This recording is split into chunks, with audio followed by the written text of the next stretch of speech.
Muy buenas tardes, buenas noches para algunos colegas que están en Europa. Hoy tenemos invitados de diferentes países, de diferentes partes, inclusive de Venezuela, y damos inicio a esta segunda etapa de las tertulias semanales de Expresión Libre con un personaje importantísimo para, sobre todo para ofrecernos información de última mano acerca de Venezuela. Seguramente nos va a hablar de este presente que es la Venezuela de hoy y nos trazará algunas líneas prospectivas de lo que es el país, lo que será el país. Nuestra tertulia va a tener una duración de 1 hora. Los primeros 20 minutos están dedicados a nuestro invitado. Y les pido, por favor, que apaguemos todos nuestros micrófonos, también nuestras cámaras, para darle mayor fluidez y mejor conexión a la comunicación.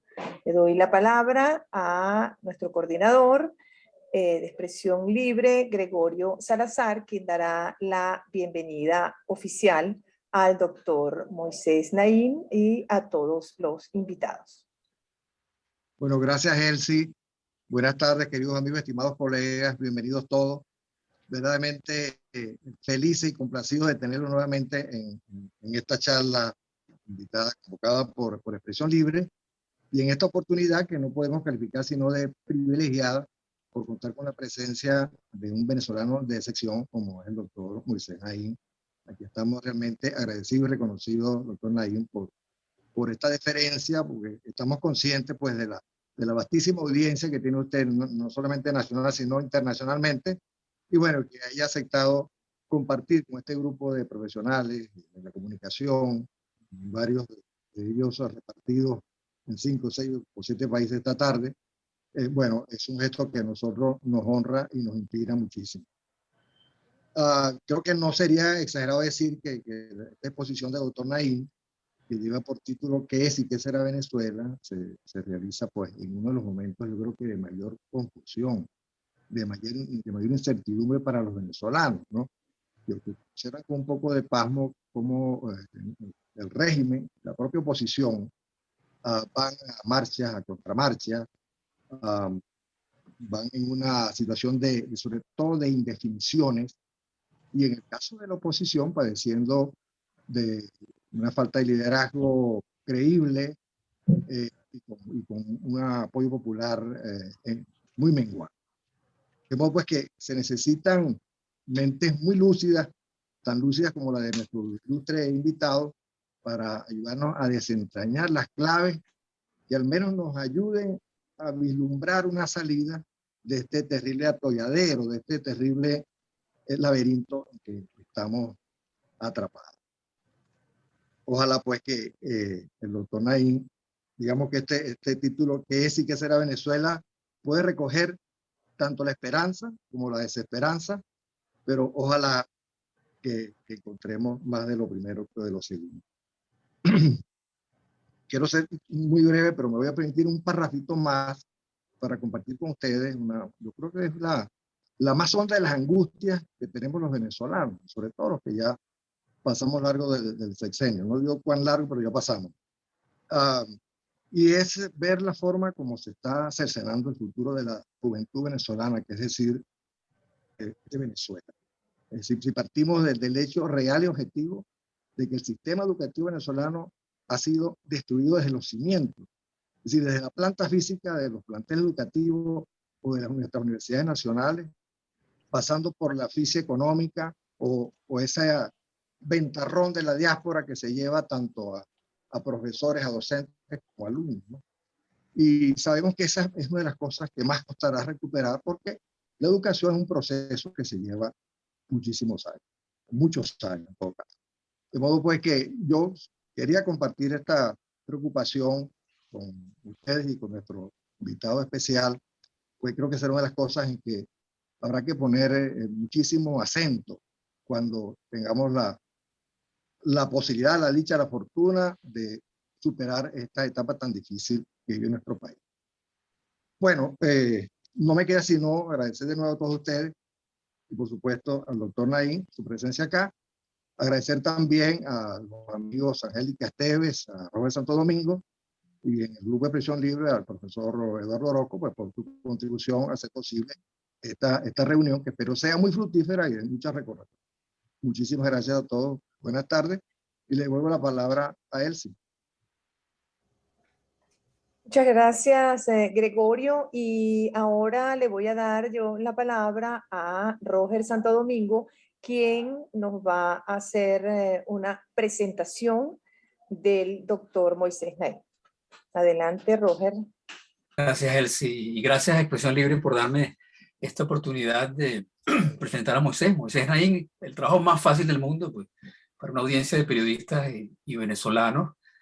Moisés no necesita presentación, siendo pues él uno de los venezolanos, o más bien me atrevo a decir que el periodista venezolano más conocido y que ha llegado más lejos y más arriba en esta profesión de nuestra, pues de contar lo que pasa en el mundo. Bueno, como somos periodistas, tengo que fundamentar esta afirmación, así que voy a decirles algunas cosas que estoy seguro que ya saben y otras que creo y sospecho que no saben.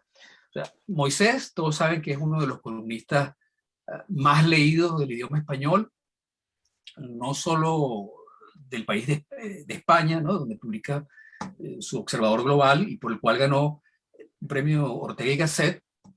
Es una columna que además está sindicada en decenas de periódicos en el mundo y que se fusilan centenares de otros miles de periódicos y portales web.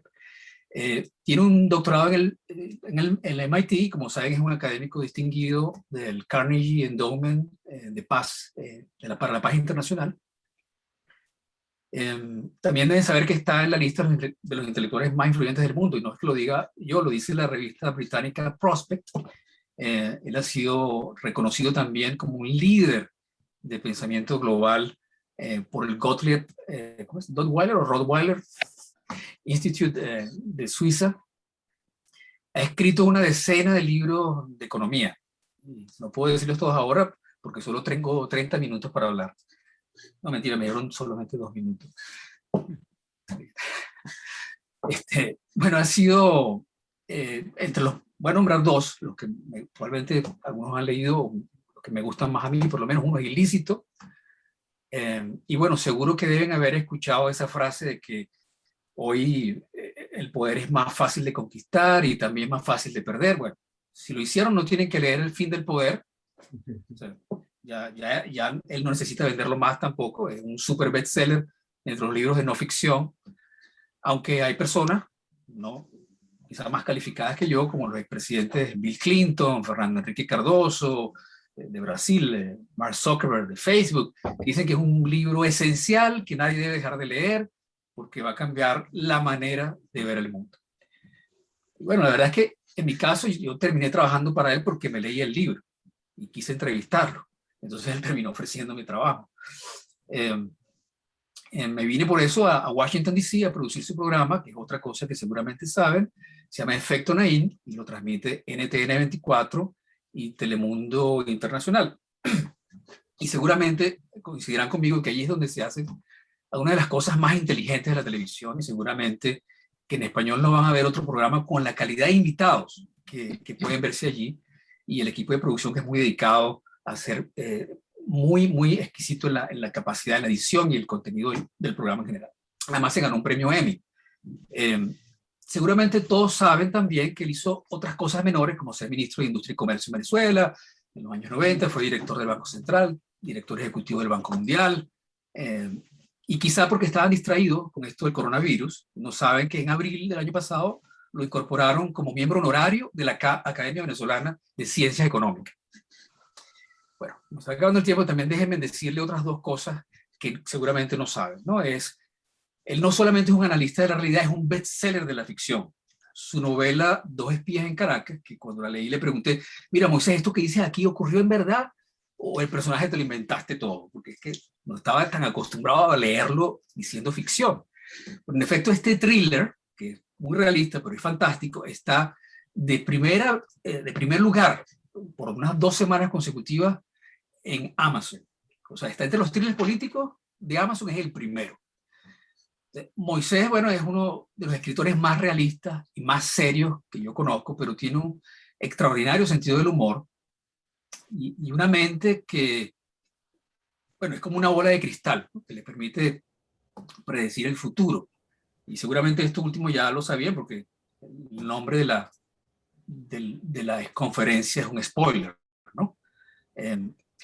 Seguramente no saben que es un fanático del ajedrez y si les gusta ajedrez, busquen en chess.com Cacatúa. Bueno, de hecho, en el fondo les voy a decir que yo dejé de trabajar en Efecto Nine para tener el privilegio de jugar con él sin otras presiones psicológicas, porque aunque es muy divertido y es muy interesante trabajar con Moisés, es un perfeccionista. Y si él encontraba una pequeña toma o una imprecisión en una información, no te decía dónde estaba, pero te hacía revisar el programa de principio a fin. Entonces ya, por supuesto, no quedaba tiempo para jugar ajedrez. Así que, si sigo hablando, bueno, de todas esas cosas sorprendentes que tiene Moisés, no va a quedar tiempo para escucharlo, así que los dejo con Moisés Naim. El haber revelado mi seudónimo de Cacatúa en ajedrez va a tener consecuencias. Gracias, querido Roger, gracias, Gregorio, Elsie, Eduardo Orozco, por haber tomado la iniciativa. Gracias a todos ustedes por encontrar el tiempo esta tarde para conversar conmigo. De esos preámbulos, la verdad que de aquí en adelante lo que tengo que hacer es bajar vuestras expectativas. Después de todo lo que se ha dicho, tengo que asegurar que ustedes no se crean todo lo que oyeron ni esperen de mí todo lo que implica eso. Esta son una serie de ideas que he tenido en mente y que las he venido agrupando. Nunca las he probado en público. Con ustedes es la primera vez. Pero déjenme comenzar con una anécdota. Ustedes quizás conocieron un amigo mío, profesor de la Universidad Católica de Sociología, que falleció, se llamaba Antonio Cova.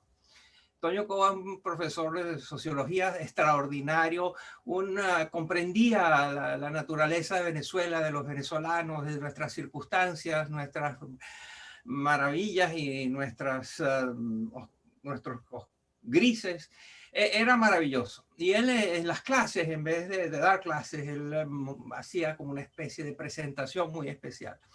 Entonces una vez contó una anécdota de la cual yo voy a sacar implicaciones para lo que le pasa a Venezuela y lo que puede pasar en Venezuela.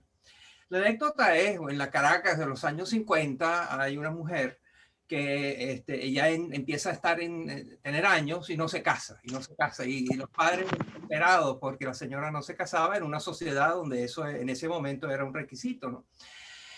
Y muy desesperados hasta que al fin aparece un señor que comienza a hablar con ella, desarrollan una relación y finalmente le pide la mano al padre de la muchacha, de la señora, que por cierto se la da y hay un gran festejo en la familia y regocijo que por fin se va a casar quienes pensaban que ya no se podía casar. Entonces parte de los preparativos, que iba a ser una boda muy importante, era hacer un traje de novia extraordinario, para el cual reclutaron a las abuelas, a las primas, a las tías, a las hermanas, y estaban todas en un gran salón tejiendo todos los ornamentos de este traje maravilloso, muy elaborado, muy detallado.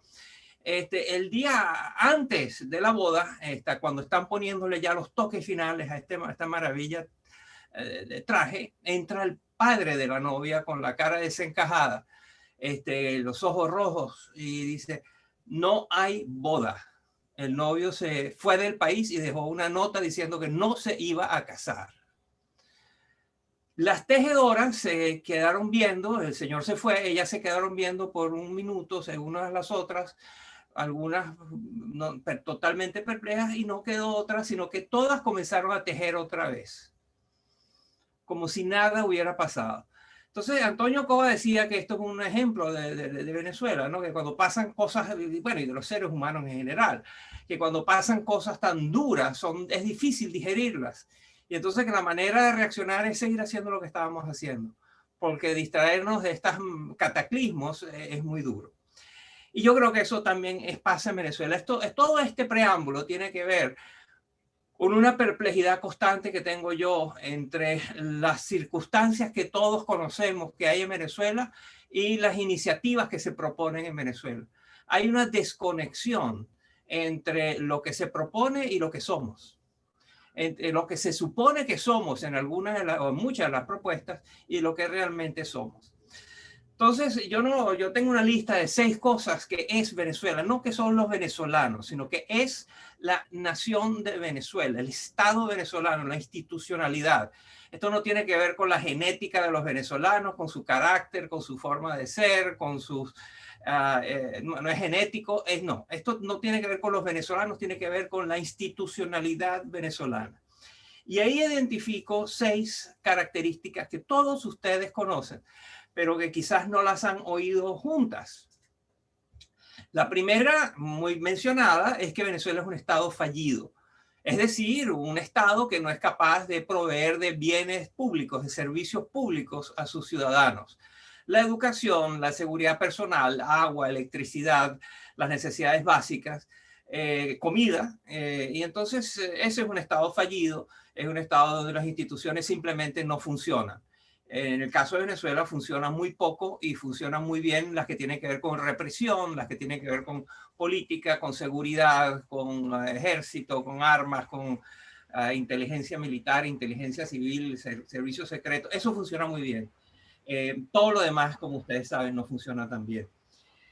Pero en general, a pesar de que todos sabemos eso, si ustedes escuchan las conversaciones muchas veces, hay una clara sobreestimación de la capacidad del Estado y una enorme subestimación de los recursos que son necesarios, lo que hace falta para enfrentar algunos de los retos de Venezuela. El más de lo mismo quiere decir, bueno, el día que no esté más el régimen, podemos volver a lo que, si no es muy parecido, al menos acercarnos a lo que fue, ¿no? Pero en principio, entonces, la primera de mis 6 características es que es un estado fallido y no hay que olvidarlo. Y eso tiene varias ramificaciones. La segunda característica más importante, a mi juicio, es que Venezuela es un país ocupado. Es ocupado por potencias extranjeras. Hay países extranjeros, hay gobiernos extranjeros que moldean la toma de decisiones en Venezuela, que influencian sobre la toma de decisiones en Venezuela.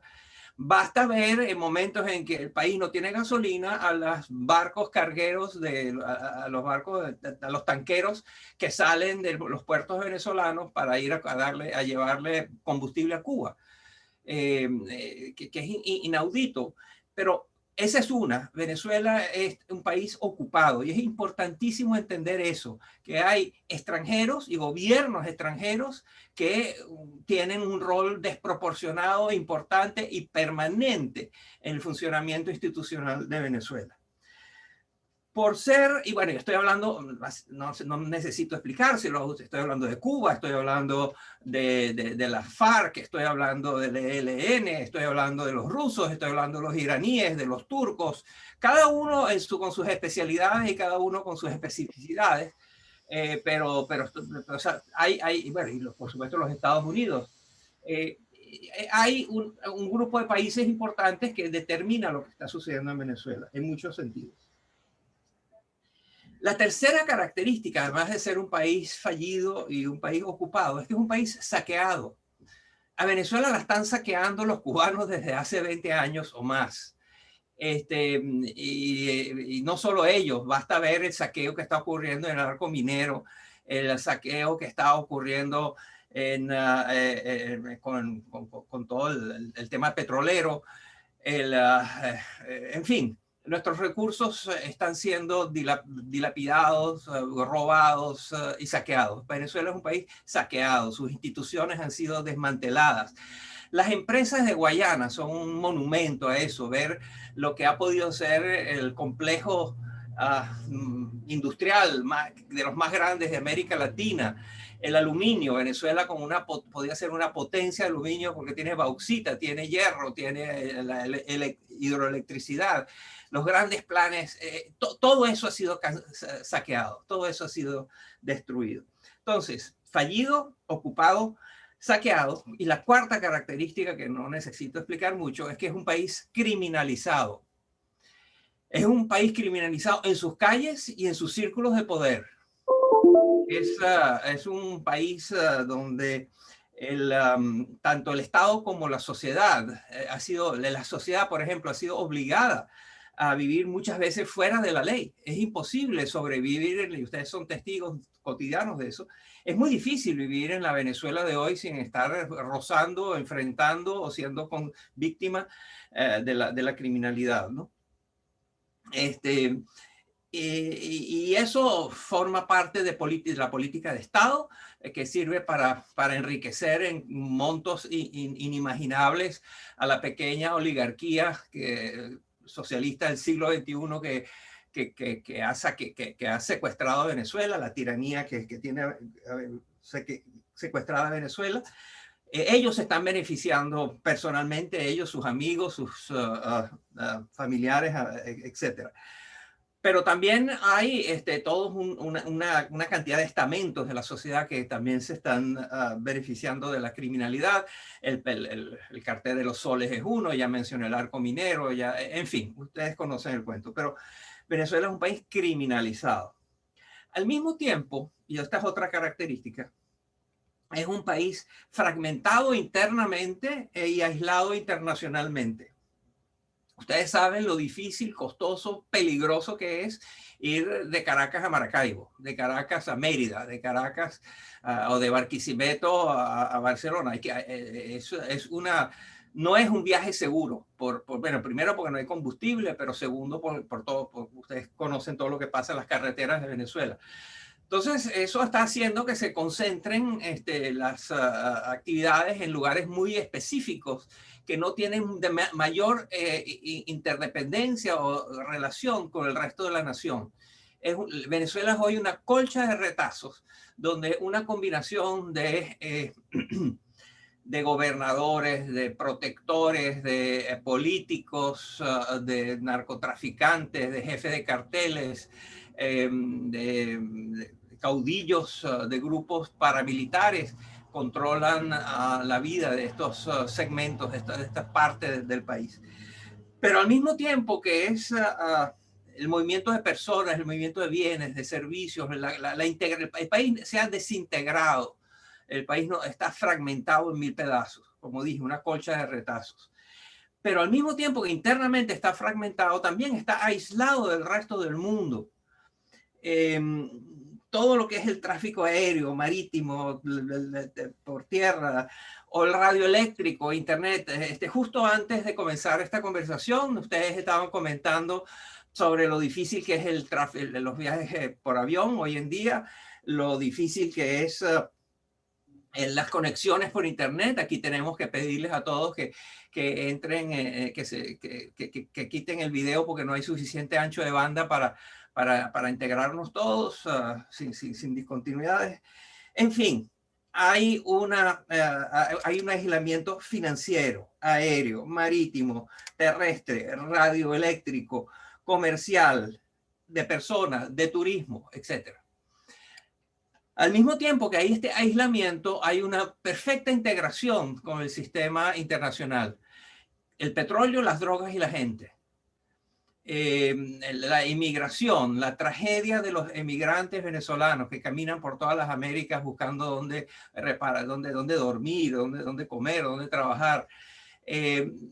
Eso es trágico y es parte de nuestra... Pero fíjense que al mismo tiempo que el país está aislado del mundo, está conectado al mundo a través de sus emigrantes, a través de las drogas que se exportan desde Venezuela, y a través de toda la actividad criminal que también tiene conexiones importantísimas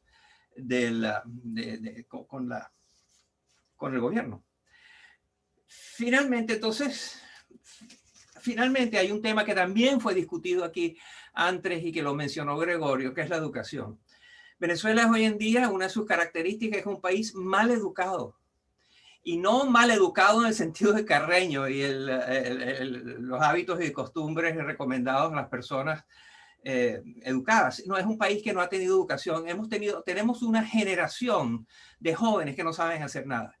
que no fueron a clase, o que fueron a unas clases, fue a un edificio que se llama primaria o secundaria o liceo o universidad, pero que ahí no pasó nada, ahí no aprendieron nada, aprendieron de los demás, aprendieron de la calle, pero no ocurrieron el hecho que no los adiestraron para nada, y ciertamente no están adiestrados para el siglo XXI. Entonces, esas son las 6 características que definen a la Venezuela de hoy. La Venezuela del futuro tiene que estar definida también a su vez por cómo vamos a revertir estas tendencias. Cabe la pregunta, vamos a tomar estas 6, y debe haber otras, por supuesto que hay otras que ustedes me podrán sugerir y que faltan, pero tomen estas 6 y piénsenlo a 10 años. Dentro de 10 años el país estará menos criminalizado que hoy, igual, más. Yo creo que menos, y espero que sea menos, pero todo va a depender, por supuesto, de los cambios políticos que haya, etc. Pero lo que les hago notar es la desproporción que hay entre lo que acabo de describir, que ustedes conocen, pero que quizás no hayan visto todo junto a la vez, y, por ejemplo, el debate acerca si se va a elecciones regionales o no. Uno oye a nuestros dirigentes políticos hablar de las elecciones que vienen y los que están a favor y los que están en contra, y es como que nada de lo que yo acabo de decir existe. Están tejiendo. Les dijeron que no hay boda, pero ellos siguen tejiendo. Y es aquí donde termino conectándome con la anécdota de Antonio Cova, de que el más de lo mismo nos está matando. De lo que está sucediendo es que nos hemos vuelto adictos al más de lo mismo, siendo que ya entendimos que el más de lo mismo nos lleva cada vez a más desastres. Por supuesto que queda la pregunta, bueno, pero entonces, ¿qué hacer? ¿Qué debe hacerse? Bueno, hay muchas cosas que se deben hacer, pero la primera que hay que hacer es romper con la coexistencia pacífica con el más de lo mismo. El más de lo mismo a todos los niveles debe ser inaceptable, y buscar la manera, y en todas las conversaciones, en todo lo que se escribe, en todo lo que se debate, hay que tener una guerra a muerte contra el más de lo mismo. Más de lo mismo nos está destruyendo.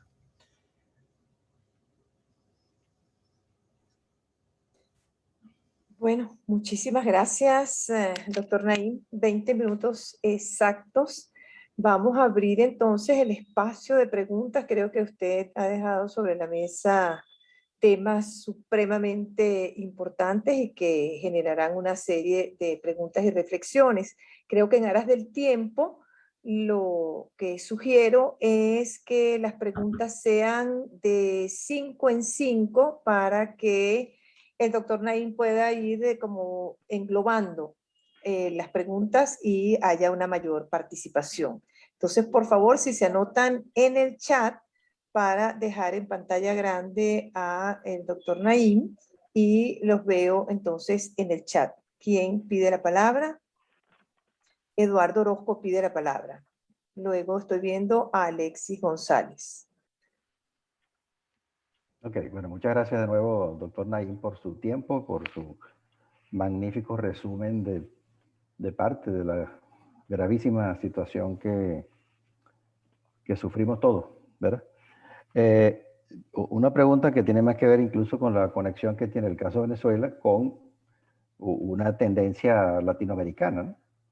Y solamente me refiero al ejemplo de Perú, por ejemplo, que apuesta al atraso, apuesta a todo un tema que consideramos superado, o el tema de México, donde pasa algo parecido, o la crisis de Chile, donde el resentimiento sigue presente en la situación política de Chile, y donde se ignora o no se quiere ver la realidad tanto de Cuba como de Venezuela. Hay muchas explicaciones, pero yo quisiera una suya, de nuevo, porque creo que lo he dicho en los libros también. ¿Por qué sucede esto? ¿Por qué repetimos el mismo discurso? ¿Por qué tocamos de nuevo con la misma piedra?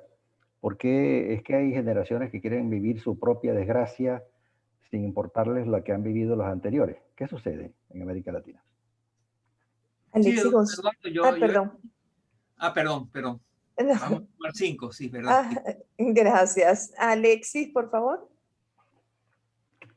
Abre el micrófono. Hola, buenas tardes. Buenas tardes. Buenas tardes. Yo soy Alexis González, periodista, profesor universitario. Doctor Naim, le tengo una pregunta, ¿no? Yo he estado también muy al tanto de esta situación que estamos viviendo en Venezuela, que no es nada nuevo, ya tenemos 20 años en esto y bueno, y por lo visto, como que se puede extender por algún tiempo más. Mi pregunta va relacionada con lo siguiente. Hay un concepto que fue, digamos, originalmente debatido o presentado de la Universidad de California, Rittel y Weaver, y ellos hablaban de los problemas perversos. Sin pretender dar una cátedra sobre esto, vamos a señalar que entre los aspectos más importantes está el hecho de que estos problemas perversos son difíciles de explicar, no tienen una respuesta única, hay mucha conflictividad debido a la cantidad de actores y de intereses contrapuestos que se presentan en ese ambiente, en ese ámbito del problema.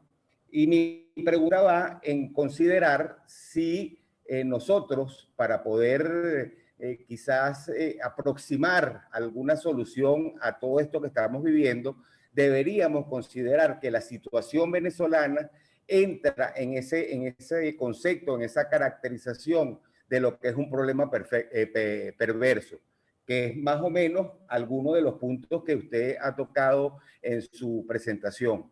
Entonces quisiera conocer su opinión al respecto. Gracias. Tiene la palabra Silvia Alegret y luego, por favor, Luis Moncada. Gracias. Usted terminó su exposición diciendo que lo que nos ha estado caracterizando es que estamos como incrustados o paralizados en lo más de lo mismo, que eso es lo que nos está matando. Y lo primero que tenemos que hacer es romper con esa coexistencia de más de lo mismo, ¿no? A veces a mí me parece que los analistas son muy duros con sus análisis en cuanto a lo que está pasando. Cuando yo veo que están discutiendo, la oposición está discutiendo, por ejemplo, si va o no a unas elecciones, y usted acaba de mencionar que está pasando todas estas 6 cosas que usted menciona y la gente está viendo si va a votar o no, o si va a ir a unas elecciones o no, me da la impresión que se está haciendo un análisis solamente pensando en que el que quiere ir a elecciones solamente lo está viendo por tener un carguito, por tener una relevancia, por tener una exposición pública, etc. Y no están viendo tal vez que de verdad sienten que una manera de movilizar al país, por ejemplo, es tener una meta de cambiar a una autoridad. Por ejemplo, yo no es que esté con esto defendiendo las elecciones, sino digo que siento que los análisis de los analistas tan valiosos como usted y otros creen que tal vez lo que uno puede estar haciendo aquí por defender el país, por salir de esto, puede ser solamente visto por ustedes como una cosa de tratar de ser una actriz, pues un actor en la política, y no porque en verdad se quiere resolver. Entonces la pregunta mía concreta es, ¿cómo hacemos esto que usted dice? ¿Cómo dejamos o cómo rompemos con la coexistencia de más de lo mismo? O sea, denos, los analistas, denos entonces las respuestas, porque si los políticos no lo están haciendo bien, y los analistas están diciendo no lo están haciendo bien, bueno, entonces ¿cuál es la respuesta? Luis Moncada tiene Gracias. la palabra y con Luis Moncada tenemos los primeros 5.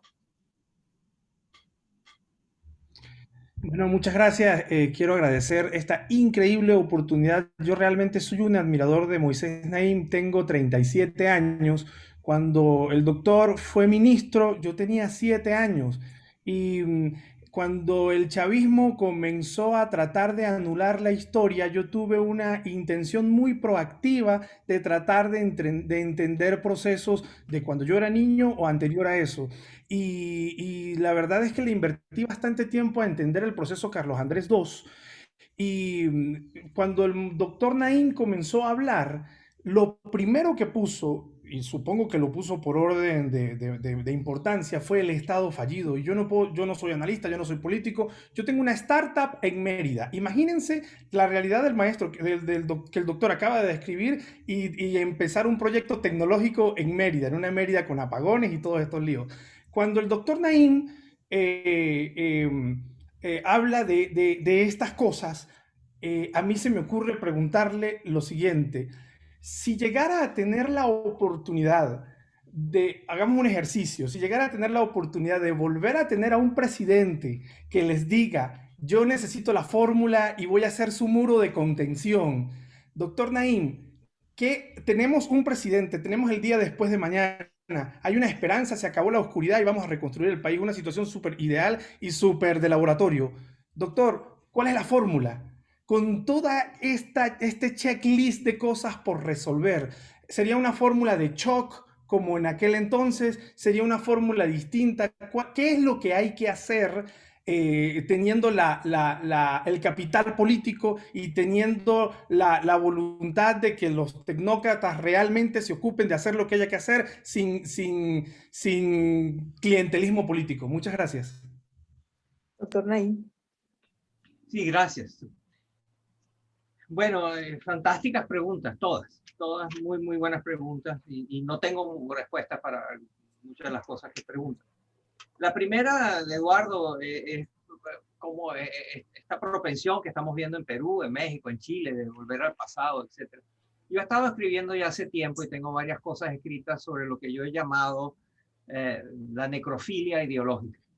La necrofilia, como ustedes saben, es una perversión que sufren algunos seres humanos, que es una atracción indetenible por cadáveres.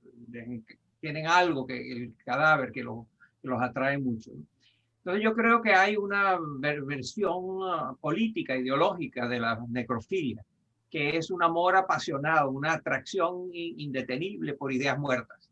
Las ideas muertas son a su vez ideas que hemos probado una y otra vez y siempre terminan en miseria, hambre, corrupción y desigualdad. Sin embargo, las seguimos buscando, y los países que tú mencionaste, Eduardo, tú mismo lo dijiste, ¿no? Que a pesar de que ellos mismos han probado estas políticas,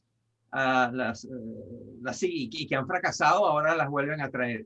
Y las vuelven a traer porque hay una desesperación en la sociedad por cambio, por no tener más de lo mismo, por tener diferentes personas, distribuir el poder de otra manera. Y entonces siempre hay una audiencia, siempre hay un mercado para estas ideas muertas que ofrecen soluciones que son falsas y que son mentiras y que no solucionan nada, sino que empeoran los problemas. Entonces, en diferentes países hay diferentes razones y los disparadores son distintos. O sea, lo que pasó en Chile es ciertamente diferente de lo que está pasando en México, pero al final hay eso, hay una masa muy grande de la población que quiere cambio. Y aparecen donde hay demanda, hay oferta, hay una enorme demanda de cambio, y entonces aparece la oferta política de quienes están dispuestos a prometer, decir lo que sea con tal de obtener el favoritismo de la gente y así poder gobernar. Lo acabamos de ver esta misma semana en Perú, ¿no? Si uno oye cuáles son las propuestas del presidente Castillo, pues son insólitamente retrógradas y probadas, y yo he dicho que un exponente importante de la necrofilia política en América Latina es Andrés Manuel López Obrador, pero ahora ciertamente en Perú tiene el campeonato mundial, o al menos el panamericano, de las ideas muertas que están siendo rebuscadas, ¿no? Esa es una. Lo de los problemas perversos, wicked problems se llama en inglés, y hay toda una serie de estudios sobre eso. Alexis González me pregunta, me comenta, y yo estoy completamente de acuerdo. Básicamente, estos son problemas perversos que dicen, hay problemas que no tienen solución, que tenemos que vivir con ellos, hay que buscar cómo atenuar sus efectos, pero que requieren, y hay una taxonomía de eso, y Alexis la mencionó, pero ciertamente hay que entender cuáles son. O sea, aquí cuando empecemos con un proyecto maravilloso que es la construcción y reestructuración de Venezuela y relanzamiento de Venezuela, hay un problema y un debate interesantísimo, importantísimo que hacer con respecto a la secuencia. ¿Qué va primero? De todos los problemas que tenemos, ¿cuál resuelves primero? ¿Cuál segundo? ¿Cuál tercero? ¿Cuál quinto? Y la verdad es que hay que hacer muchas cosas a la vez muy bien. Pero el tema de los problemas perversos y con su mensaje, que es muy difícil de tragar, que dice que es que hay problemas que no tienen solución. Eso no quiere decir que hay que rendirse y dejar de hacer cualquier intento por cambiar las cosas, pero sí entender cuál debe ser la secuencia y cuáles son los mangos bajitos que merecen ser utilizados y cuáles son los inalcanzables y que más bien conducen a peligros que no vale la pena correr. Silvia, con su pregunta absolutamente legítima, ¿qué hacer? Primero, que los analistas no tengan la distancia, ¿no? De no entender cuáles son las motivaciones de la gente y que no necesariamente el hecho de que alguien apoye las elecciones quiere decir que esa persona esté buscando una prebenda, un cargo del Estado, ¿no? Yo comparto completamente lo que dice Silvia, ¿no? Allí, sin embargo, hay una de las cosas que más a mí me impacta, y creo que ustedes también, cuando se conversa, el debate en Venezuela, por supuesto, ahora está dominado por si hay elecciones o no hay elecciones. ¿Tú estás a favor o estás en contra de las elecciones? Esa es la pregunta, ¿no? ¿Estás a favor o en contra? Bueno, y nadie habla de las condiciones. Se habla mucho menos de las condiciones. Y yo creo que Venezuela el debate que hay que dar y la conversación que hay que tener es bajo qué condiciones, cuáles son las 5 o 6 cosas que son inaceptables. Por ejemplo, estamos hablando de elecciones en las cuales los partidos que van a competir les robaron sus signos, símbolos, colores, activos, etcétera, que tienen sus principales líderes presos o exiliados o asilados, donde la televisión solo es de acceso permanente a la tiranía, donde la oposición no tiene derecho a diseminar sus mensajes, a promover a sus candidatos. ¿Es esas las elecciones que quiere? O sea, donde ni siquiera estamos seguros que el padrón electoral funciona y existe y no está contaminado. Entonces, claro, hay que hablar de elecciones. Yo estoy a favor de las elecciones, estoy completamente a favor de las elecciones, pero antes quisiera hablar de 5 o 6 condiciones bajo las cuales es una burla y que te digan que va a haber elecciones, ¿no? Y este es un buen ejemplo del más de lo mismo, ¿no? Simplemente es concentrar el debate, no es más de lo mismo, que es que si estás a favor o en contra de las elecciones, sino conversar en más detalle, pero de manera muy reveladora, muy tangible, muy práctica, cuáles son las condiciones bajo las cuales se están llevando a cabo estas elecciones. Y lo que Silvia expresa, a Silvia Alegret, es muy legítimo, yo lo entiendo, yo lo siento, es qué hacer, cómo romper con el más de lo mismo, ¿no? Y es la búsqueda de una solución que, como ya hemos visto con lo de las soluciones perversas, con la necrofilia política, no hay una bala de plata, no hay una frase que resuma lo que hay que hacer, una frase, un concepto, lo que hay es simplemente entender qué cosas que hemos hecho en el pasado no nos han funcionado y no nos van a funcionar y hay que buscarlo de otra manera. Pero la búsqueda de soluciones es ciertamente absolutamente legítima y necesaria.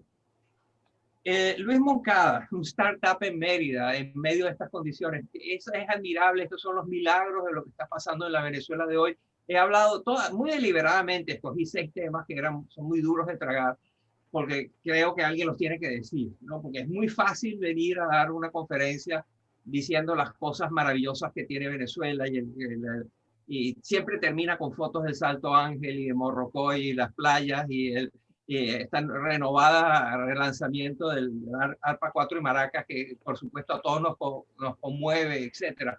Pero eso no es el Estado, eso no tiene nada que ver con los 6 problemas que he mencionado.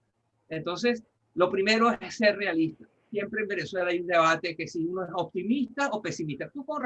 Típicamente te pregunto, tú sobre Venezuela, ¿eres optimista o eres pesimista? Entonces tienes que estar ahí, ¿no? Entonces yo lo que siempre contesto, yo soy realista. Realista quiere decir que Venezuela tiene unas capacidades, posibilidades, potenciales maravillosas y que está viviendo en momentos en que tiene unas dificultades y unas restricciones y una destrucción que no hemos visto antes y que hay que reconstruir, ¿no?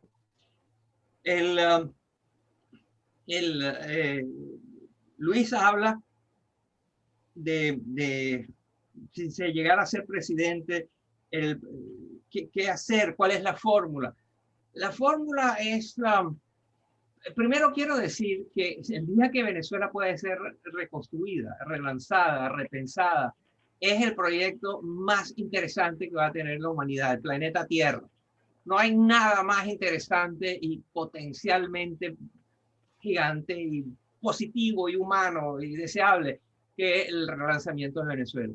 Con una cantidad de talentos dentro del país como Luis Moncada, que tiene experiencias y audacias empresariales y una visión, con gente de afuera que se devuelve o gente de afuera que va y viene pero que aporta, con gente de adentro que está dispuesta a hacer las cosas de otra manera. Es el proyecto, si hubiera liderazgo, el proyecto del repensar, relanzar y remodelar a Venezuela es realmente un proyecto entusiasmante que quienes tengan la oportunidad de participar activamente en él tendrán unos privilegios históricos más importantes. Creo que esas son mis primeras 5, Elsie, no sé si... Sí, muy bien. Comenta Iván, ¿no? Pérez, sí, con Luis era la quinta, y comenta Iván Pérez en el chat que lo felicita, lo saluda y dice que las generaciones del 28 y del 58 fueron generaciones compactadas, muy unidas. Sin embargo, que en estas nuevas generaciones eso no se ve. ¿Cuál es su pensamiento al respecto? No veo más manitas, ni veo quién más esté pidiendo la palabra. Entonces, si quiere responderle entonces a Iván Pérez, por favor, y les agradezco apagar sus micrófonos a David, a Rafael, a Emilio, gracias.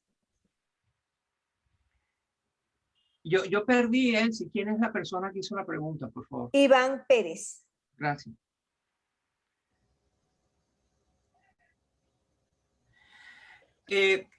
Lo de las generaciones compactadas versus las generaciones fragmentadas forma parte de una tendencia mundial que tiene que ver con la fragmentación del poder.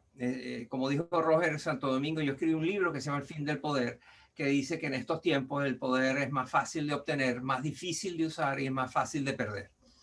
Y entonces lo que está sucediendo es que en la política y en todas las actividades humanas también, hay una propensión a eso, a la fragmentación, a que el poder se diluye, se licúa, deja de tener la potencia que tenía antes. Y entonces lo que está pasando por ejemplo, lo que está pasando claramente con la oposición venezolana, si ustedes me preguntan qué es una de las cosas que más rápidamente tendría que terminar de ser más de lo mismo, es la oposición venezolana, son los políticos de oposición, donde vemos que siguen con los debates de siempre y donde claramente no está funcionando, ¿verdad? Pero resulta que es que hay una proliferación de actores, algunos son enanos políticos realmente poco importantes, que tienen un vozarrón que les da mucha presencia, hay otros que son corruptos y que tratan de ocultarlo, hay otros que son decentes, valientes, sacrificados, héroes de la lucha por la libertad en Venezuela. Y han proliferado, hay una cantidad enorme de agrupaciones políticos, de iniciativas, de personas, etc.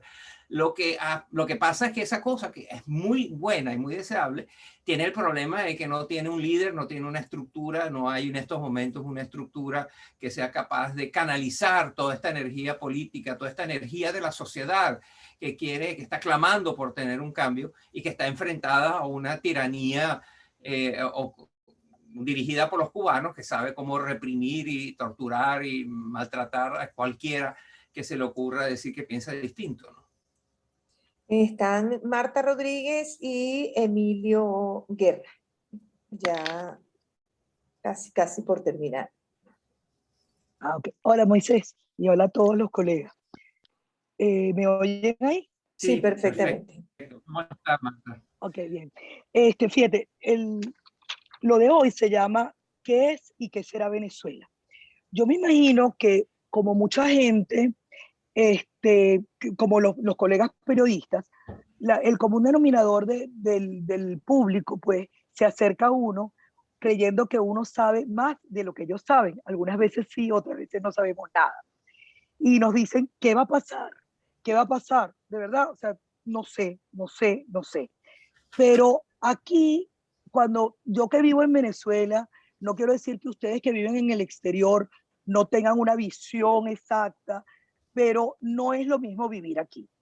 No es lo mismo ir a un restaurante como Anónimo en las Mercedes y saber que su dueño está abriendo 7 restaurantes más, e ir a un restaurante que se llama Lupe en las Mercedes también, al lado del Aranjuez, y a las 3 de la mañana todavía los mariachis están cantando y el tequila corre, aunque sea la burbuja, aunque sea lo que sea.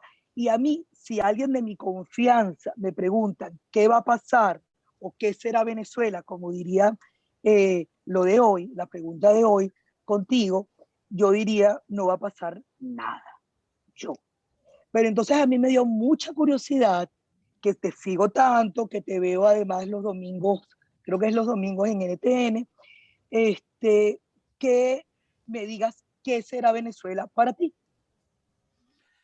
Tienes razón, y yo comencé la conversación diciendo que mi meta más importante hoy era disminuir las expectativas, ¿no? Que ustedes puedan, que hayan generado las generosísimas y afectuosísimas presentaciones que hicieron de mí, ¿no? Los expertos sobre Venezuela están en Venezuela, y como tú muy bien dices, no es lo mismo hablar y pensar y analizar sobre Venezuela estando en Venezuela o estando fuera. Uno de los instintos más importantes, uno de los sentidos más importantes de la política es el sentido del olfato. Y el olfato está en las calles, pateando las calles y conversando con la gente, ¿no? Y eso no se puede obtener desde afuera. Desde afuera, sin embargo, nosotros tenemos, los quienes estamos afuera, y algunos que tenemos una visión, tenemos acceso a información que quizás no llega a Venezuela, ¿no? Entonces, no es ni lo uno ni lo otro, pero sí entender que lo que tú dices es correcto. Hay que estar en Venezuela para entender bien los detalles, el tema de los restaurantes, la burbuja. Todos esos restaurantes y toda esa explosión de prosperidad concentrada en un segmento, no te llega a 1 millón de personas, Marta. Este es un país que tiene casi 30 millones, o tenía casi 30 millones, ahora no sabemos cuántos somos, pero quienes participan de la tequila que corre y los restaurantes que abren y las comidas, esos son 200.000 personas, llámalo, ponle un número. Es un número insignificante comparado con el número que son la población de Venezuela, ¿no? Que no tiene ni remotamente idea de qué se trata, cómo es la vida dentro de las burbujas, etc. Y eso hay que tenerlo también claro, porque vivir en la Venezuela de hoy, para sobrevivir muchas veces hay que rozar o zambullirse en la burbuja. Y entonces eso te genera unas visiones diferentes. Tú tienes completa razón también cuando dices que a nosotros, quienes estamos en este oficio, se nos pregunta qué va a pasar. Y bueno, yo no tengo la bola de cristal, yo no sé lo que va a pasar, y ustedes son demasiado inteligentes como para que yo los trate de engañar. O sea, yo les respeto a esta audiencia y por lo tanto yo no voy a pretender decir que yo sé lo que va a pasar. Claro que no. Sí puedo, sin embargo, tomar mis 6 características y pensarlas hacia adelante. Y eso lo puedes hacer tú también. Toma estas 6 características que yo describí y piensa cómo lucen dentro de 5 años. ¿Hay más de eso? ¿Hay menos de eso? ¿O hay igual?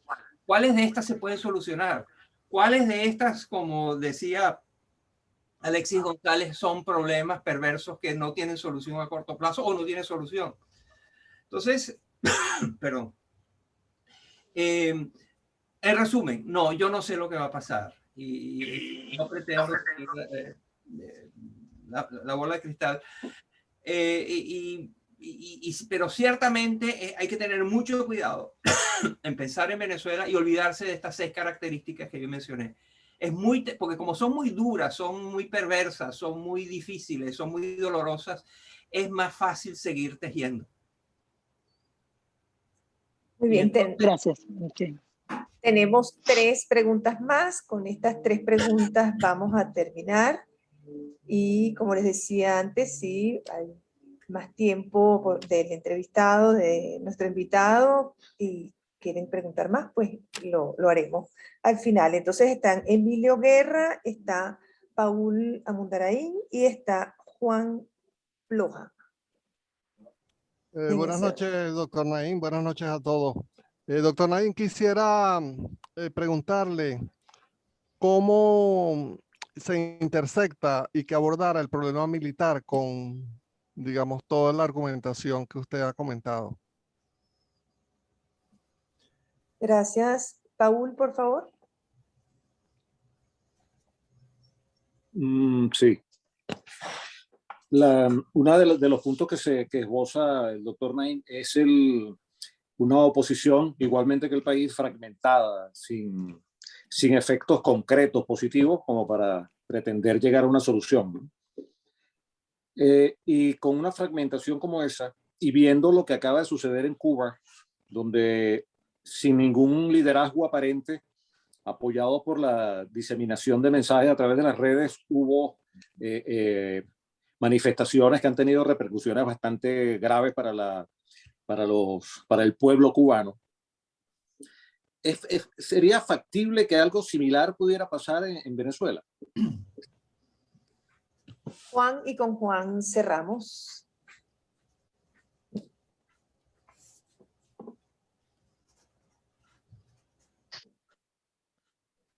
Juan, y Yasmín Monsalve está preguntando, no la repito, Yasmín, porque es más o menos lo que plantea Paul.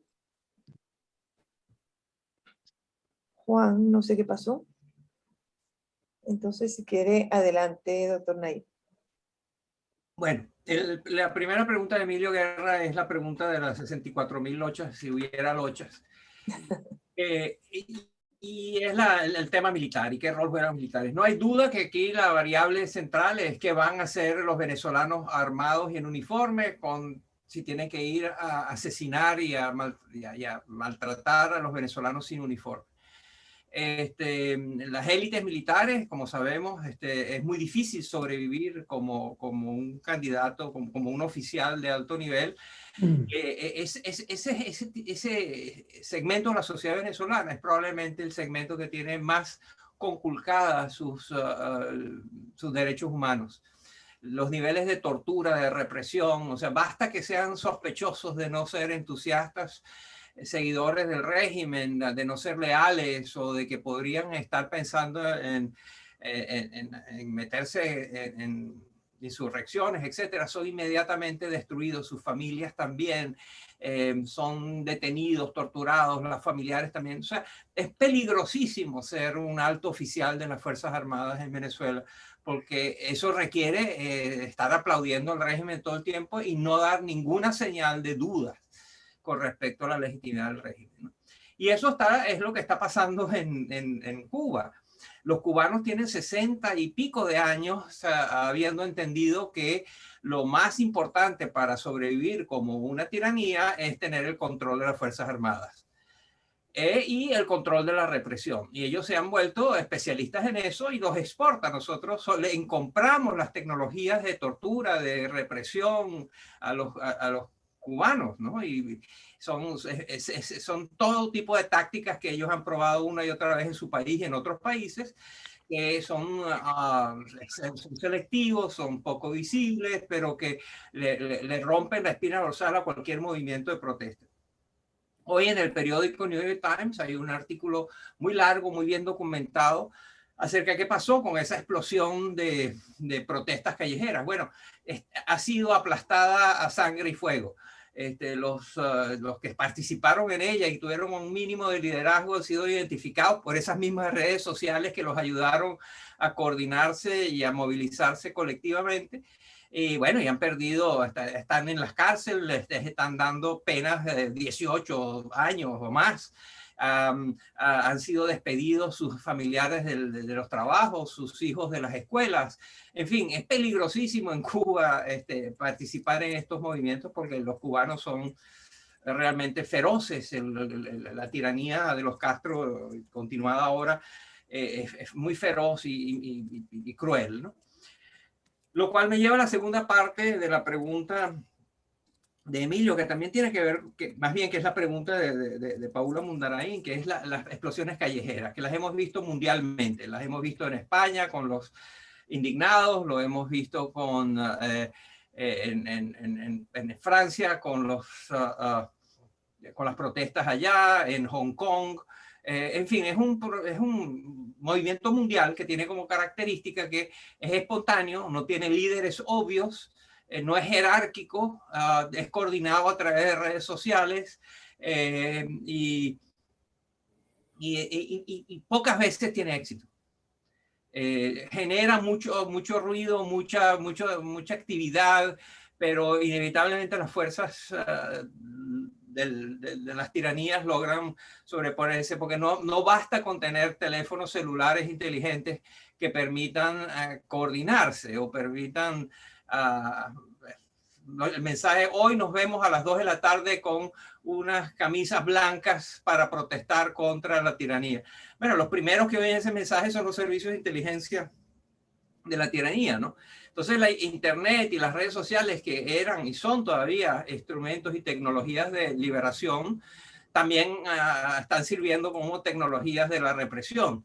Lo que en Irán, por ejemplo, hubo protestas importantísimas en Irán que fueron completamente aplastadas porque el gobierno entendió, los ayatolás entendieron cómo que se utiliza Facebook para detectar a los líderes de estos movimientos. Y bueno, estamos viendo como en otras partes están teniendo otras consecuencias. En Chile, la explosión social ha tenido como consecuencia de tener al gobierno contra las cuerdas. Están reescribiendo la Constitución. Y bueno, pero es un fenómeno, quizás lo más importante que quiero decir es que es un fenómeno mundial y que en este momento el récord de éxito no es muy alto. Existe, pero no es muy alto.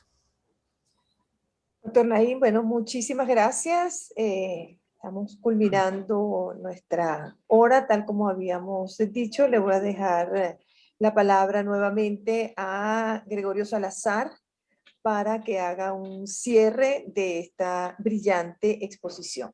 Gregorio, tienes la palabra, y quienes quieran quedarse, todo depende del tiempo del doctor Naim, pues aquí estaremos. Bueno, doctor Naim, más descarnado, más realista, más abarcador, más desgarrador, imposible. Gracias por su análisis, por su diagnóstico que tiene que ser tomado en cuenta para cualquiera que quiera acercarse a la realidad venezolana y a las posibles vías de salida, ¿no? Muchas veces uno, por la necesidad inclusive de blindarse frente a una idea tan aplastante, se encomienda a Galileo Galilei y a sus palabras: el per se mueve, las cosas se mueven, y ojalá avanzaran pues hacia un punto de quiebre en un futuro no muy lejano, porque además esta realidad que usted nos ha escrito, además es una maraña intrincada y además está en un contexto mucho más amplio, que es el de la pandemia, que es realmente un marco limitante para todo lo que se puede hacer, en este caso políticamente también. Pero como usted mismo lo dijo al principio de sus palabras, hay que seguir haciendo lo que se debe hacer, lo que estamos haciendo, y en expresión libre, ya que ya llevamos 20 años aportando un grano de arena a la defensa de la libertad de expresión y de derecho de información. Vamos a seguirlo haciendo.